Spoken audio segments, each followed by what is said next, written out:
ओम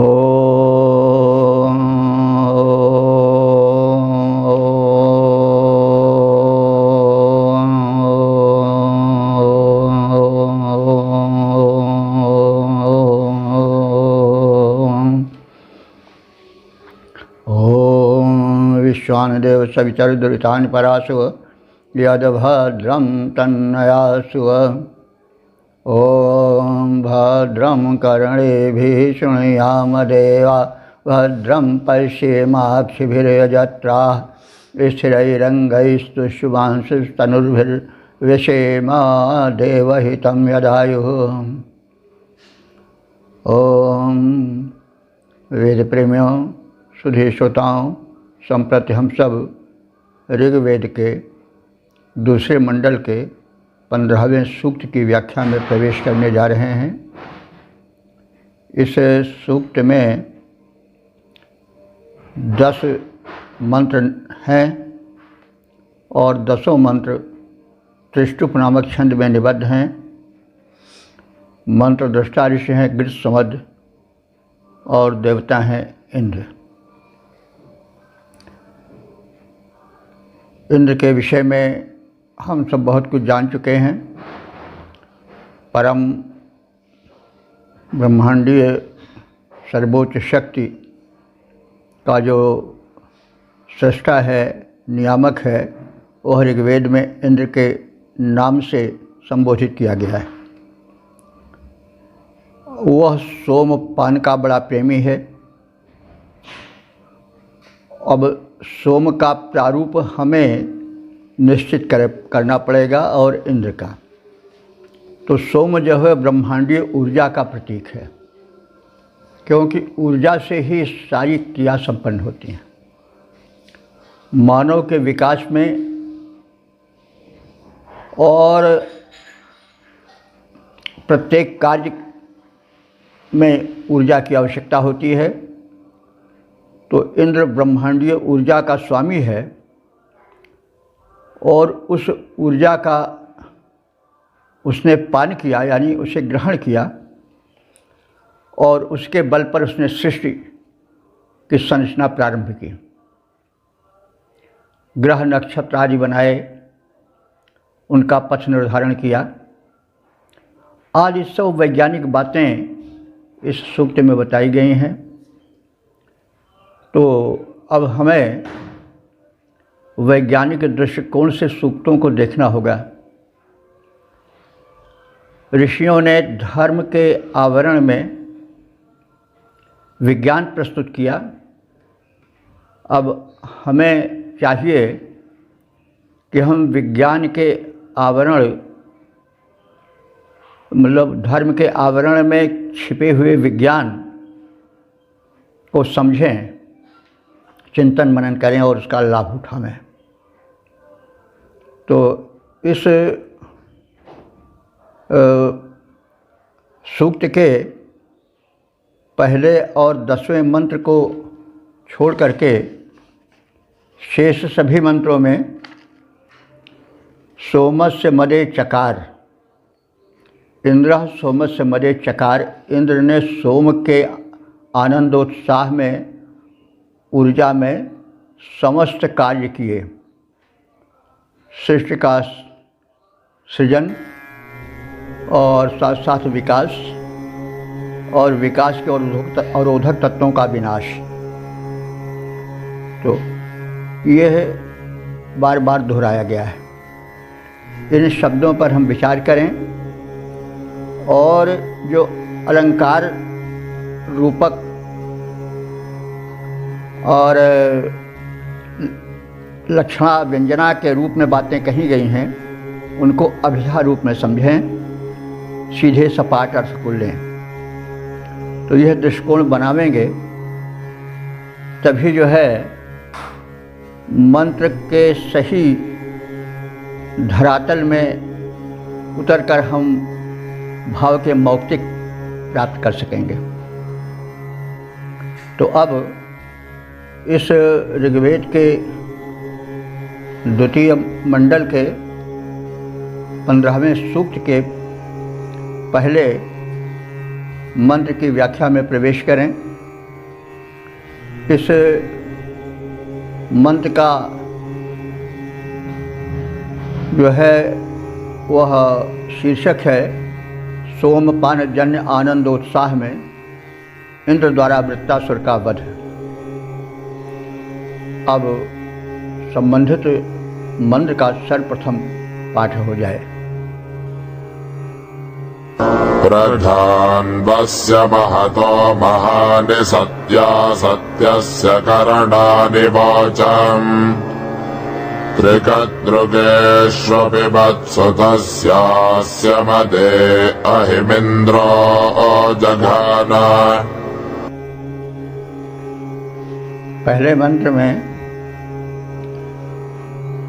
उससे परम ब्रह्मांडीय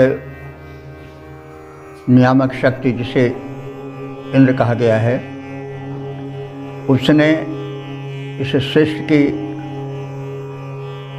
रचना के संबंध में जो संकल्प किया और तदर्थ सुप्त पड़ी त्रिलोक व्यापी शक्ति का जो जागरण किया, उसकी झांकी है। तो व्यक्ति सुप्त रहता है तो उसकी शक्तियाँ भी सुप्त रहती हैं। शक्ति कहीं जाती नहीं है, लेकिन जब व्यक्ति सुप्त है तो शक्ति भी सुप्त रहती है।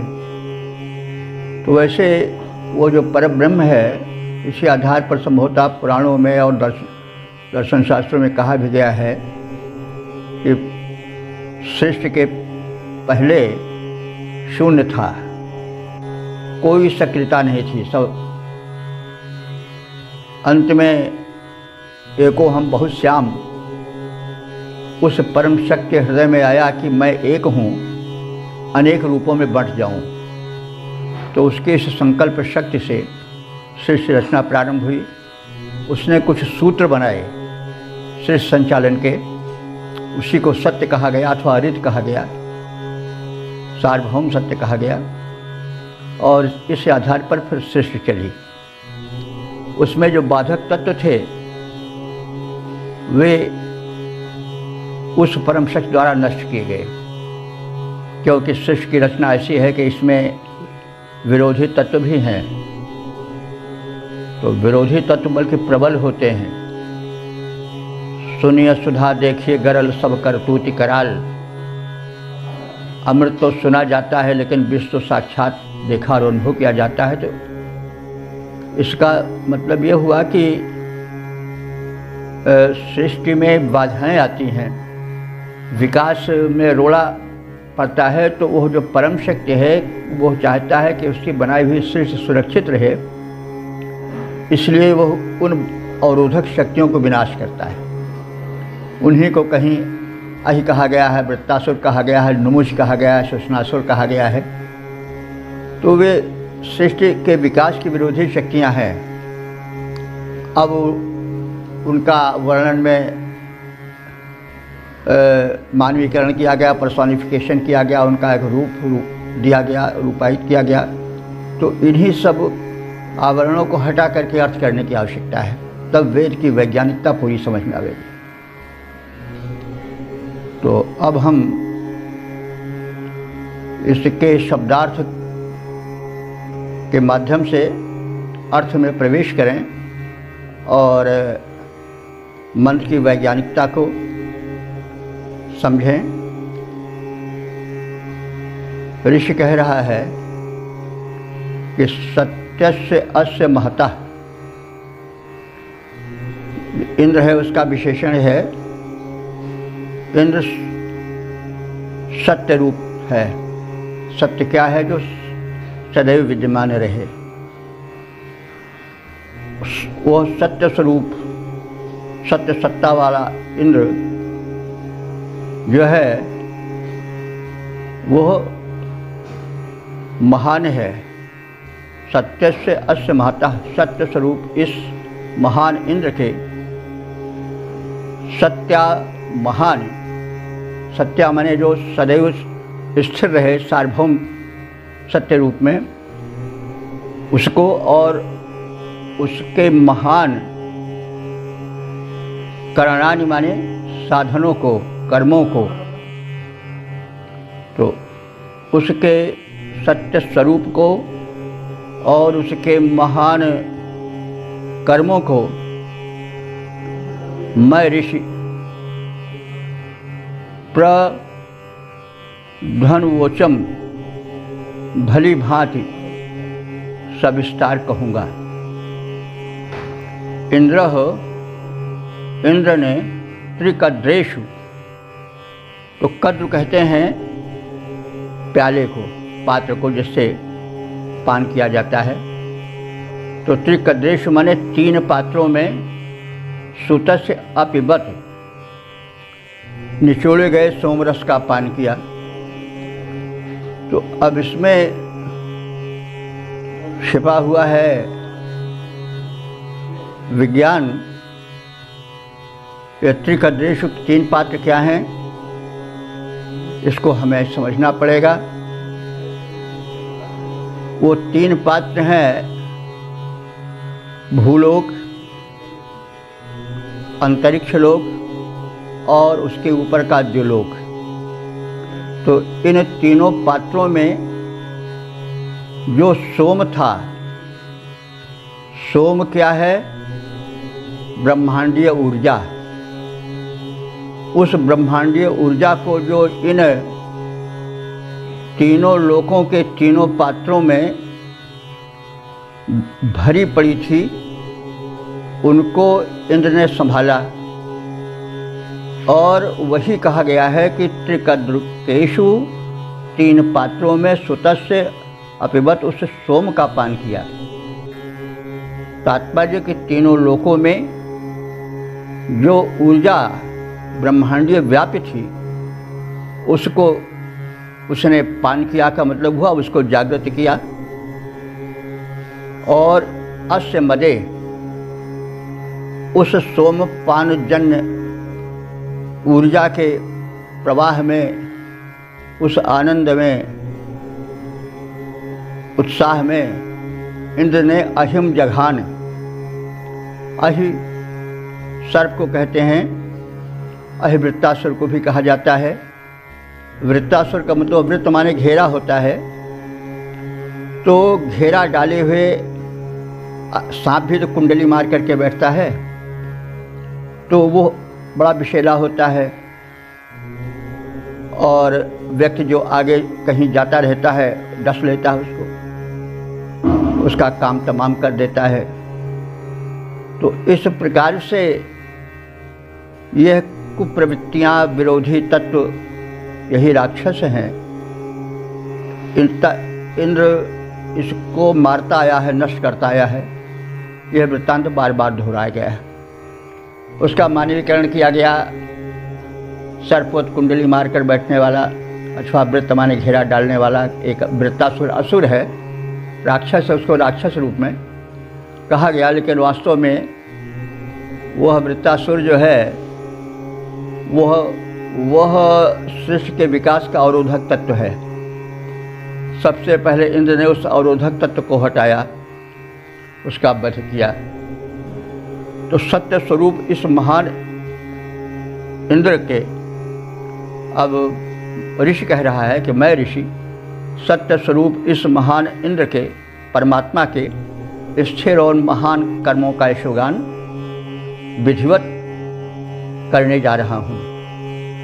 उसके कर्मों का ब्यौरा प्रस्तुत करने जा रहा हूँ।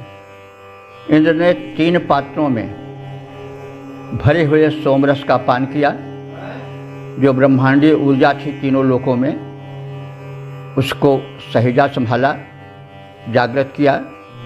पान करने का मतलब उसको ग्रहण किया, पान किया, हजम किया, यानी उस शक्ति को संचरित किया, सक्रिय किया। और उस आनंदोत्साह में उसने अहिमाने वृत्तासुर नाम के सर्प की तरह भयानक विनाशक तत्व को, जो प्रगति में बाधक था, सृष्टि में बाधक था, उसको पहले नष्ट किया। तो सत्य स्वरूप इंद्र के सुस्थिर, पद रूपांतरण देखें, सत्य स्वरूप इंद्र ने सुस्थिर और महान कर्मों का करता हूँ गुणगान भली विधि, उसके गुण धर्मों का 3 पात्र में भरे सोम रस का जब पान किया, उत्साहित हो अहि के प्राणों का अवसान किया। ओम। वेद प्रेमियों, सुधीर श्रोताओं, संप्रति हम सब ऋग्वेद के दूसरे मंडल के 15वें सूक्त के दूसरे मंत्र की व्याख्या में प्रवेश करने जा रहे हैं। इस मंत्र के दृष्टा ऋषि हैं गृत्समद, छंद है त्रिष्टुप और देवता हैं इंद्र, तथा प्रतिपाद्य है सोमपान के आनंद में इंद्र द्वारा संपादित महान कृत्य। अब संबंधित मंत्र का सर्वप्रथम पाठ हो जाए। वंशेद्यामस्तभाजद्बृहन्तमारोदसी अपृणदन्तरिक्षम् सदा रजत्पृथिवीम् वप्रथच्च सोमस्य दामद इन्द्रश्चकार। इस दूसरे मंत्र में उस ब्रह्मांड सृष्टा इंद्र के सर्जन सृष्टि निर्माण विषयक कथन को उजागर किया गया है। ऋषि कह रहा है कि उस परम शक्ति संपन्न ब्रह्मांड नायक जब सृष्टि के रचना में संलग्न हुआ तो उसने द्याम माने द्विलोक को, पहले उसने द्विलोक को बनाया। द्विलोक आप जानते हैं, अंतरिक्ष के ऊपर का जो लोक है जिसको हम स्पेस कहते हैं, जहाँ पर सूर्य आदि चमकीले नक्षत्र विद्यमान है, वो द्विलोक है। तो भूलोक सबसे नीचे वाला लोक जहाँ हम लोग रह रहे हैं, उसके बाद अंतरिक्ष लोक जहाँ तक पृथ्वी की आकर्षण शक्ति कार्य करती है, वायुमंडल का प्रसार है, वो अंतरिक्ष लोक है। और उसके ऊपर का जो लोक है स्पेस का, वो द्विलोक है। तो सर्वप्रथम उस ब्रह्मांड नायक ने द्विलोक का सर्जन किया, यानी द्विलोक को बनाया, क्योंकि द्विलोक से सूर्यादि से ही तो धरती को जीवन मिलेगा, प्रकाश मिलेगा। अब देखिए वैज्ञानिकता ही है इसमें। रचना क्रम में पहले सूर्य को स्थापित किया उस इंद्र ने, और विशेषता क्या, अवंशे माने बिना बांस बल्ली के निराधार किसी चीज़ को हम स्थापित करते हैं तो कुछ उसके नीचे खंभा, पावा, पिलर, बांस वगैरह का प्रयोग करते हैं। लेकिन उसके रचना की यह विशेषता है कि उसने बिना बांस के, यानी बिना किसी आधार के निराधार द्विलोक, यानी द्विलोक के सूर्यादि नक्षत्रों का निर्माण किया और उसे स्थापित किया उनकी कक्षा में। हम सब जानते हैं कि ग्रह नक्षत्रों की एक कक्षा है, उसी कक्षा में वो भ्रमण करते हैं और स्पेस में ही भ्रमण कर पाते हैं। तो इस तरह से उसने सर्वप्रथम द्विलोक में सूर्य आदि प्रकाशित, स्वप्रकाशित नक्षत्रों को अस्त भायत माने स्थिर किया, निराधार स्थित किया, और बृहंतम अंतरिक्षम, फिर व्यापक अंतरिक्ष का निर्माण किया। जैसा बताया गया कि द्विलोक ऊपर सबसे, उसके बाद फिर अंतरिक्ष लोक, जहाँ तक धरती की आकर्षण शक्ति कार्य करती है, जहाँ तक वायुमंडल है। तो उसने व्यापक अंतरिक्ष की व्यवस्था की। और रोदसी कहते हैं दोनों लोक, अंतरिक्ष लोक और भूलोक, दोनों का अर्थ रोदसी शब्द अकेले देता है। तो रोदसी दोनों लोकों यानी अंतरिक्ष लोक और भूलोक को अप्रणत परिपूर्ण किया। किससे परिपूर्ण किया? अपने रचना धर्मिता से। सह पृथ्वीम धारयत, फिर अंतरिक्ष के बाद उसने पृथ्वी का सर्जन किया, पृथ्वी का निर्माण किया और उसको धारित माने उसकी एक कक्षा बना दी और उस कक्षा में उसको धारित किया। जैसे आजकल सैटेलाइट बनाई जाती है नहीं, और सैटेलाइट की एक कक्षा स्थापित कर दी जाती है, तो ऐसे धरती पहले क्या बना? द्युलोक बना। उसके पश्चात फिर क्या? अंतरिक्ष लोक बना। फिर उसके पश्चात पृथ्वी भूलोक को उसकी कक्षा में स्थापित किया उस परम ब्रह्मांड विनायक समर्थ इंद्र नाम के परमात्मा ने। और पप्रथयत, और क्या किया? उसको उसकी कक्षा में स्थापित नहीं किया, बल्कि पप्रथत, उसका विस्तार किया, फैलाया, रचना का उसमें दौर चलाया। तो ये सब इंद्र ने कैसे किया?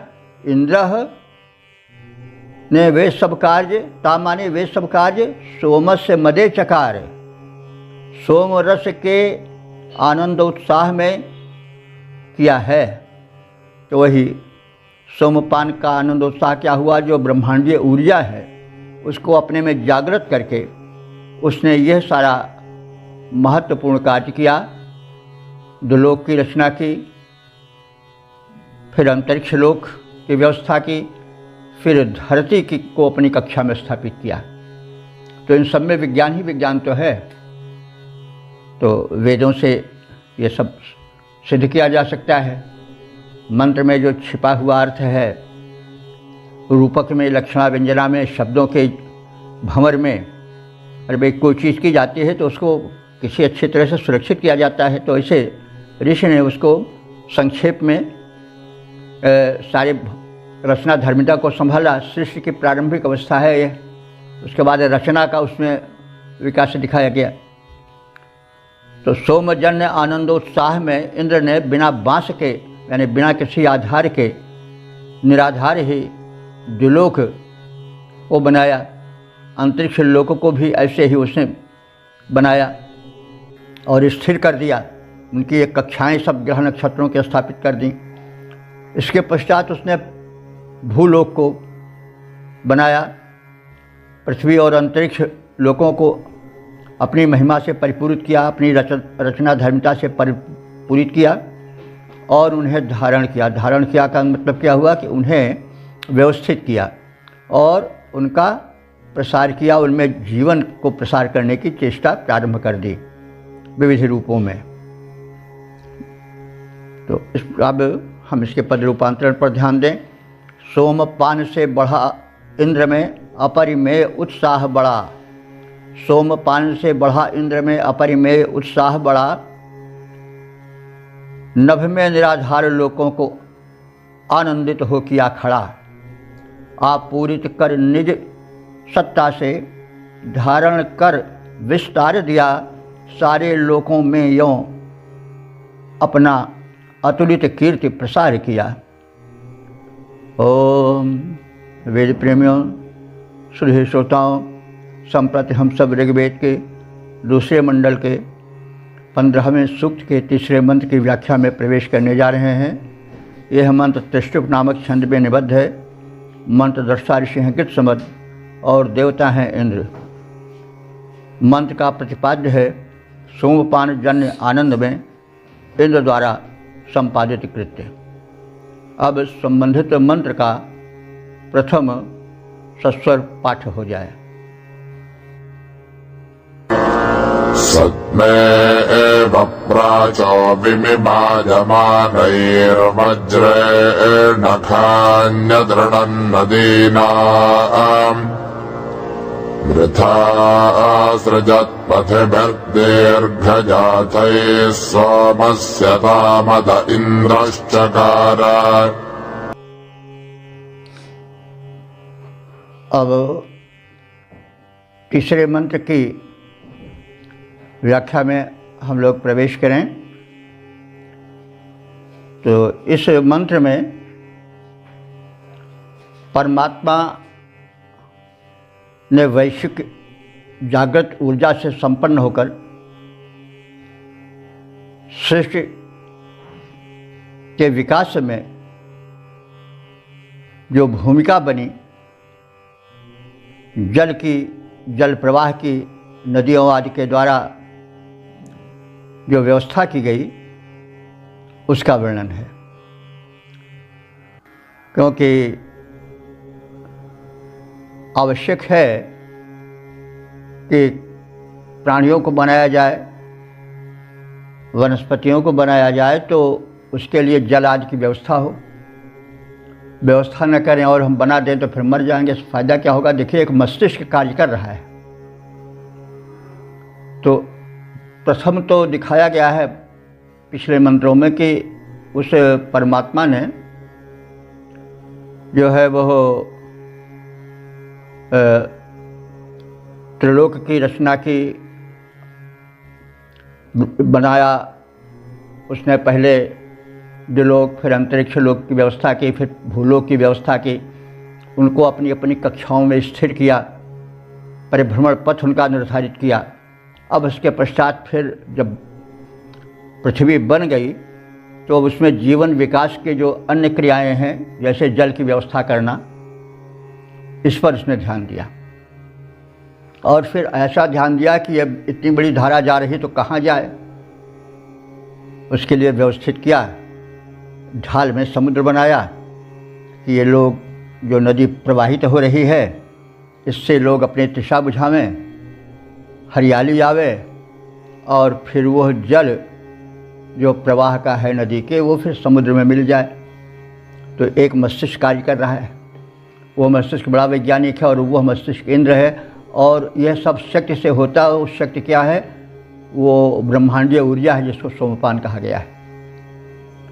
तो अंत में मंत्र के आप देखेंगे कि इंद्र सोम मदे चकार, इंद्र ने सारा कार्य उस सोम के पान जन्य आनंद में किया। अर्थात उस ब्रह्मांडीय ऊर्जा से जो उसमें उत्साह जगा, उसका जो सुप्त उत्साह आगे बढ़ा, तो उससे रचना धर्मिता प्रारंभ हुई। तो शब्दार्थ आदि को देखते चलें। मानह कहते हैं पैमाइश करना। मान, तो पैमाइश के अनुसार मानह सद्मयुग, सद्म कहते हैं घर को, युग माने तरह। जैसे जब घर बनाया जाता है तो उसकी पैमाइश की जाती है कि कितने पर क्या रहेगा, कितने पर क्या रहेगा, कहाँ कौन कमरा रहेगा, कहाँ क्या व्यवस्था रहेगी। तो उसने भी व्यवस्थित करना प्रारंभ किया। कैसे? अपनी रचना धर्मिता को कैसे व्यवस्थित किया? जैसे सद्म, कोई एक महल बनाने लगता है तो उसका एक नक्शा बनाता है और आवश्यक निर्माण को जहाँ जहाँ जो आवश्यक है उसके हिसाब से कार्य करता है। तो उसने फिर क्या किया? प्रातः माने पूर्व की ओर चलने वाली सरिताओं को, नदियों को बनाया। पूर्व की ओर चलने वाली प्रायः नदियाँ पूर्वमुखी होकर बहती हैं, तो उन्हें विमाय माने बनाया, निर्मित किया। वज्रेण, वज्र द्वारा नदी नाम खानी, वज्र द्वारा नदियों को खोदा। यानी जैसे नाली बनाई जाती है तो पहले पानी या जल प्रवाह के लिए नाली बनाई जाती है खोद करके, तो ऐसे नदियों को मार्ग मिलना चाहिए ना। तो इंद्र ने वज्र से, अपने उस अस्त्र से नदियों के मार्ग को निर्धारित किया, उनका प्रवाह पथ निश्चित किया। अब भूमि पर कार्य हो रहा है। पहले अंतरिक्ष में कार्य था, जो लोक में कार्य था, भूमि लोक पर कार्य हो रहा है। और नदियों के प्रवाह पथ को अतनड़त माने खोद कर बढ़ाया। दीर्घ यायी है, और देह यायी माने, या माने जाना होता है, या धातु है। तो दीर्घ याथई यानी दीर्घ दूर तक जाने के योग्य पथ भी मार्गों से वृथा असृजत उन नदियों को सहज ही प्रवाहित कर दिया उसने। नदियों का गमन थोड़ी दूर तक तो था नहीं, बड़ी दूर तक था। तो उस व्यवस्थापक ने, इंद्र ने उन नदियों के जाने के पथ माने मार्ग को दूर तक असृजत सहज ही रचना करके एक व्यवस्था कर दी। तो उस इंद्र ने, इंद्र रूप परमात्मा ने, सृष्टा ने ता सोमस्य मदे चकार, ये सब सोम के आनंद में किया। यानी जो ब्रह्मांडीय ऊर्जा थी, जो सुप्त पड़ी थी, उसको पान किया, उसे ग्रहण किया और अंत में ये सारा जो व्यवस्थित रचना का क्रम है उसको उसने संपादित किया। तो इस प्रकार से रचना धर्मिता के क्रमिक विकास का वर्णन मंत्रों में हो रहा है। तो जैसे पैमाइश कर लोग पूर्वाभिमुख घर बनाते हैं, वैसे इंद्र ने नदियों को पूर्व दिशा की ओर प्रवाहित किया, उन्हें खोद कर बढ़ाया, उन्हें दूर तक प्रवाहित होने का पथ प्रशस्त किया और उन्हें इस योग्य बनाया कि वो सवेग आगे बढ़ सकें। पद्य रूपांतरण देखें। पैमाइश कर पूर्वमुखी घर लोग बनाते हैं जैसे, पैमाइश कर पूर्वमुखी घर लोग बनाते हैं जैसे, पूर्वमुखी करके नदियों को इंद्र बहाए हैं, वैसे दूर गमन के हेतु खोद कर उनका पंथ प्रशस्त किया। सोमपान ने इंद्रदेव को यह सारा उत्साह दिया। सोम को वैश्विक ऊर्जा कहा जा सकता है, जैसा कि हम बताते आए हैं, व्याख्यायित करते आए हैं। ओम वेद प्रेमियों, सुधीर श्रोताओं, संप्रति हम सब ऋग्वेद के दूसरे मंडल के 15वें सूक्त के चौथे मंत्र की व्याख्या में प्रवेश करने जा रहे हैं। यह मंत्र त्रिष्टुप नामक छंद में निबद्ध है। मंत्र दृष्टा ऋषि हैं कृतसमद और देवता हैं इंद्र। संबंधित विषय का प्रतिपाद्य है। सोमपान जन्य उत्साह में इंद्र द्वारा भीति राजर्षि का उद्धार और पीड़क असुर का संहार। अब संबंधित मंत्र का सत्स्वर पाठ हो जाए। सप्रबोल्हृन् परिगत्यादपेतेर्विश्वमधागायुधमिद्धे अग्नौ संगोभिरश्वैरसृजद्रथेभिः सोमस्य तामद इन्द्रश्चकार।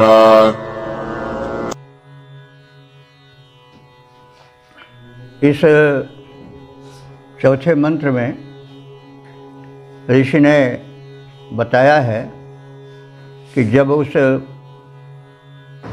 ब्रह्मांड सृष्टा इंद्र नाम के परमात्मा ने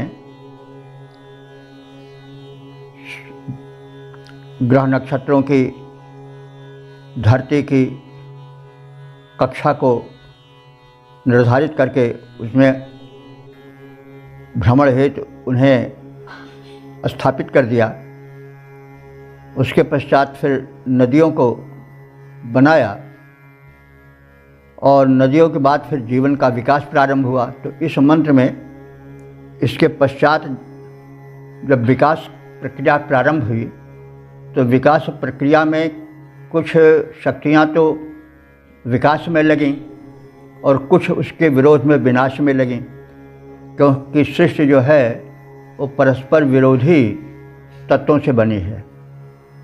बाधाएँ भी हैं और बढ़ने का उत्साह भी है। जैसे नदी ही है, जब पहाड़ से चलती है तो पहाड़ियाँ उसका रास्ता रोकती हैं, लेकिन नदी उसको चूर करती हुई आगे चली जाती है।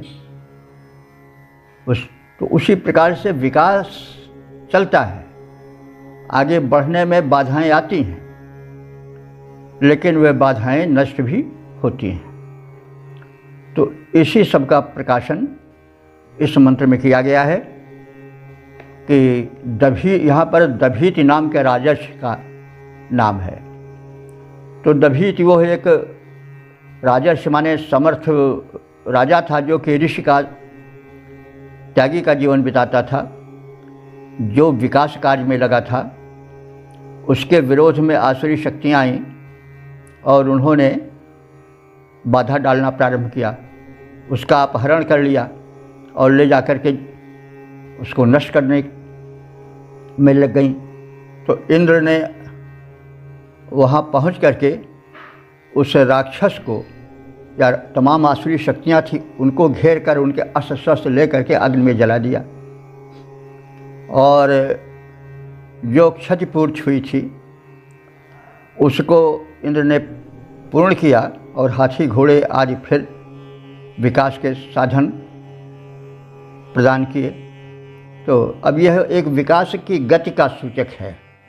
सब बातें आलंकारिक भाषा में कही गई हैं, लेकिन उसको सपाट रूप में, अभिधा रूप में जानने की आवश्यकता है। इस दृष्टिकोण से आप अर्थ देखें तो सह माने उस इंद्र ने विकास क्रम में आगे बढ़ने वाले दभीति नाम के राजर्षि को विकास के लिए प्रेरित किया। तो लेकिन विरोधी शक्ति जो असुर थे, उन्होंने क्या किया कि प्रबोढ़म, उसका अपहरण कर लिया उस दभीति ऋषि का, और अपहरण करके उसको समाप्त करने में लग गए। और उन अपहरणकर्ता असुरों ने परिगत्य चारों ओर से उसको घेर लिया, और विश्वम आयुधम, उस राजर्षि के जो संरक्षण विकास के साधन थे, उन समस्त साधनों को इधमे अग्नौ, इधम कहते हैं प्रदीप्त, प्रज्वलित, अग्नौ माने आग में, और उसको प्रज्वलित अग्नि कुंड में डाल दिया, यानी विनष्ट कर दिया। अधाक माने उसको ढक ढक करके जला दिया। अब इंद्र ने क्या किया कि उस असुर को घेरा और उसके अस्त्र शस्त्र को छीन करके अग्नि में जला दिया और उसका संहार किया, बाधा को मिटाया। और फिर उस साधनहीन दभीत नाम के राजर्षि को उस दाता इंद्र ने गोभी माने गायों के द्वारा, गोधन द्वारा, अश्वही माने बाजीधन द्वारा, अश्वधन द्वारा, रथे भी माने रथ के वैभव द्वारा, धन द्वारा सम असृजन उसे फिर संपन्न किया, यानी गाय घोड़ों और रथों से उसे संयुक्त किया। और इंद्र का सोममहे चकार, उस इंद्र ने यह सब कार्य सोममदे माने सोम रस के पानजन्य आनंदोत्साह में किया। वही ब्रह्मांडीय ऊर्जा जागृत हुई और उसी के प्रवाह में, उसी के उत्साह में इंद्र ने सारे कृत्य किए। जो विकास में बाधक राक्षसी आसुरी शक्तियाँ थीं, उनका विनाश किया, और जो क्षति पहुंचाई गई थी उनके द्वारा विकास के क्रम में बढ़ने वाले राजर्षि के या व्यक्तियों के, उसकी क्षतिपूर्ति किया। और इस प्रकार से विकास का पथ उस इंद्र ने प्रशस्त किया।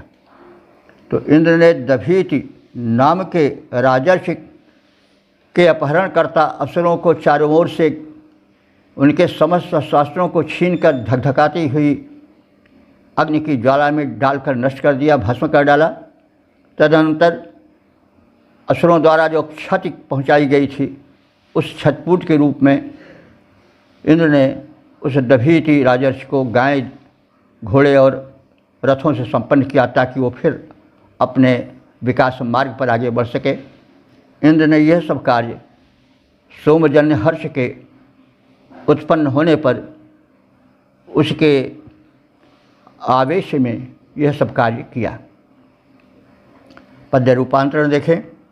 ऋषि दभीति के हरने वाले असुरों पर घेरा डाला इंद्र ने, ऋषि दभीति के हरने वाले असुरों पर घेरा डाला, छीने अस्त्र धधकती ज्वाला में फिर उन्हें जला डाला। फिर ऋषि की गायें घोड़े, फिर ऋषि को गायें घोड़े रथ दे करके सम्मान दिया। उन सुरेंद्र ने सोमजन्य हर्षोत्साह में कार्य किया।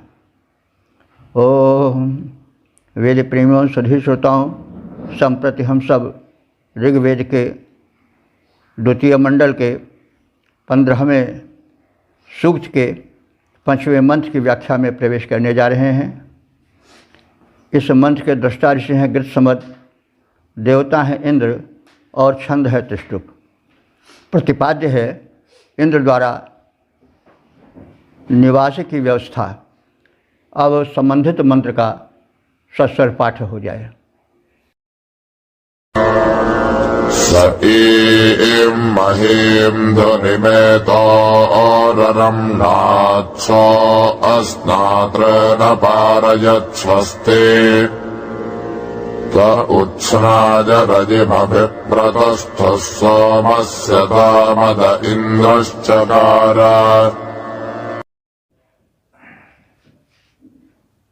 इस 5वें मंत्र में यह तथ्य उजागर किया गया है कि नदी आदि के निर्माण द्वारा उस सृष्टि निर्माता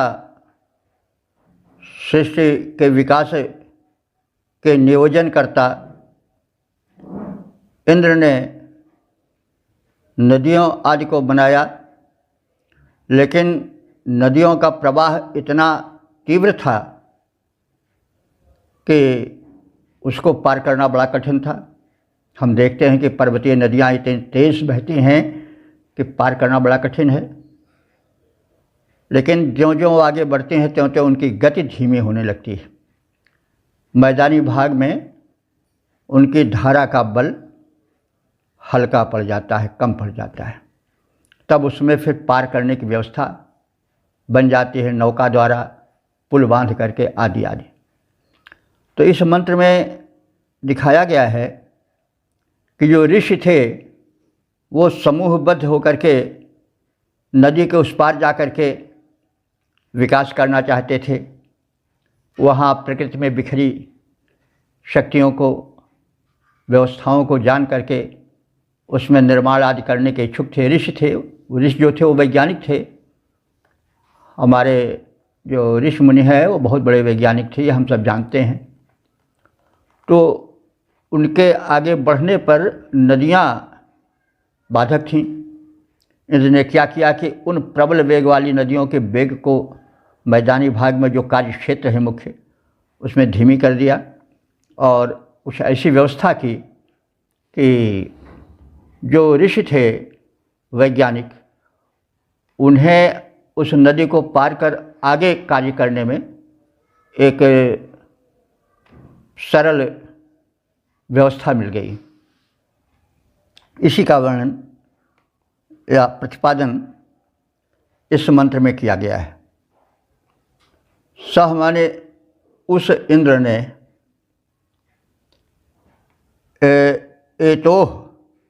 एतोह माने पार जाने के इच्छुक, नदी को पार करने के इच्छा वाले, महीम धुनिम, महीम माने व्यापक विस्तृत, धुनि माने नदी, धुनि को नदी कहा जाता है।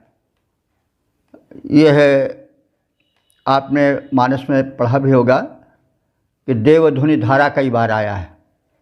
देवधुनि माने देव नदी, गंगा की धारा को पार किया राम आदि ने, तो धुनि माने नदी भी होता है।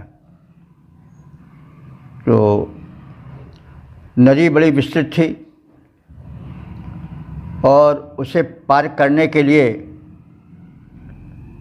जब ऋषि मुनि आए तो उनकी उन चेष्टाओं को, विकास के चेष्टाओं को ध्यान में रख करके उस इंद्र ने आरम्लात उन नदियों के प्रवाह को धीमा किया, मंद किया, ताकि पार जाया जा सके। सह उस इंद्र ने अस्नातृण पार जाने में असमर्थ उन लोगों को, स्नातरण माने वे ऋषि, वे वैज्ञानिक जो शोधकर्ता थे और उन्हें पार जाने की भूमिका बनाई, और इस प्रकार से पार जाने में असमर्थ उन लोगों को स्वस्थ अपारयत, सकुशल पार कर दिया। स्वस्थ माने कल्याण, यानी अच्छी तरह से मंगलमय ढंग से बिना किसी क्षति के, अपारयत माने पार करने की व्यवस्था इंद्र ने की। ते उत स्नाय, वे ऋषि नदी के उस पार चले गए। और रयम अभिप्रतस्थु, रय कहते हैं धन को, जहाँ पर धन भंडार था, शोध द्वारा बहुत कुछ प्राप्त किया जा सकता था समृद्धि रूप में, उस प्राप्त स्थान की ओर उन ऋषियों ने प्रस्थान किया और वहाँ पहुँच गए। इस प्रकार से विकास की व्यापक व्यवस्था इंद्र ने की। और ये सब उसने कैसे किया? उस इंद्र ने, परमात्मा ने, ता सोम समदे चकार, सोम के आनंद में किया। वही सोम रस उसको बड़ा प्रिय है। ये ब्रह्मांडीय ऊर्जा को सहेज करके उसने किया।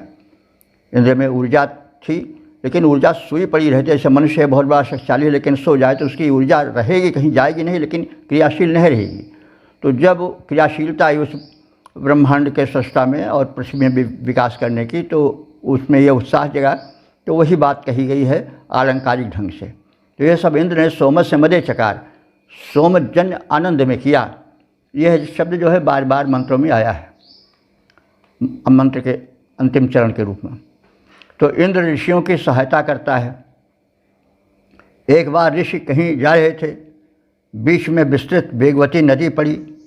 इंद्र ने नदी के प्रवाह को नियंत्रित किया और पार जाने में उन असमर्थ ऋषियों की सहायता की, और वे सकुशल नदी के उस पार चले गए। विघ्न बाधाएँ उन्हें रोक नहीं सकीं। परमात्मा की प्रेरणा थी, शक्ति थी, और वे सकुशल पार जा करके धनोपलब्धि के स्थान की ओर प्रस्थान कर गए और वहाँ पहुँच गए। यह सब इंद्र ने सोमपानजन्य हर्षोत्साह में किया है। अब पद रूपांतरण देखें। नदी प्रवाह नियंत्रित कर ऋषियों को पार लगाया। हे इंद्र, नदी प्रवाह नियंत्रित कर ऋषियों को पार लगाया, उन असमर्थों को उनके गंतव्यों तक पहुँचाया। सोमजन्य हर्षोत्साह में यह सब किया इंद्र ने, सोमपान की महिमा को विस्तारित किया इंद्र ने। ओम।